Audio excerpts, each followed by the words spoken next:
তো আগের ভিডিওতে দেখিয়েছিলাম যে একটা স্যামসাং এসিতে পিসিবিতে প্রবলেম করছিল, তো ওটা রিপেয়ারিং সেন্টারে নিয়ে গেছিলাম। ওটা রিপেয়ারিং হয়ে গেছে, রিপেয়ারিং করে নিয়ে এসেছি। এই যে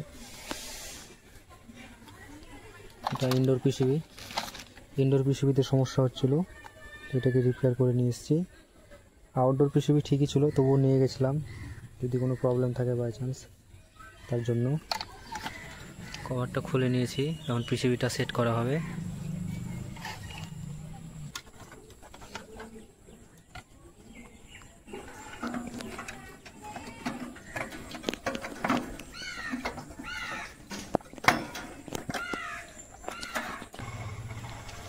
পিসিবি লাগানো কমপ্লিট হয়ে গেছে, এখন কভারটা লাগিয়ে ফিটফাট করে দেবো, তারপর ইনডোর পিসিবি লাগিয়ে চালাবো সেটা।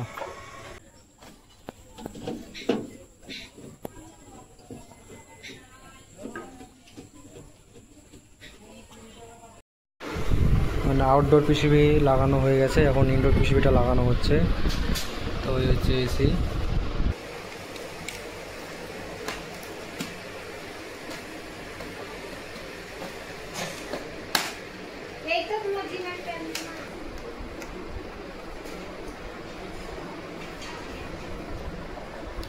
ইনডোর পিসিবিও লাগানো হয়ে গেছে,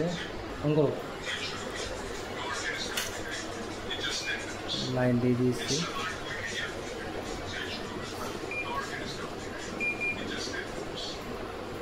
ইনডোর চলছে, কিছুক্ষণ পর আউটডোর অন হবে।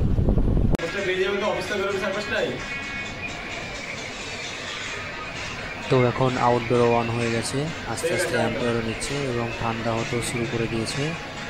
তো আমাদের টোটাল কাজ কমপ্লিট, দেখা হবে আবার পরের ভিডিওতে।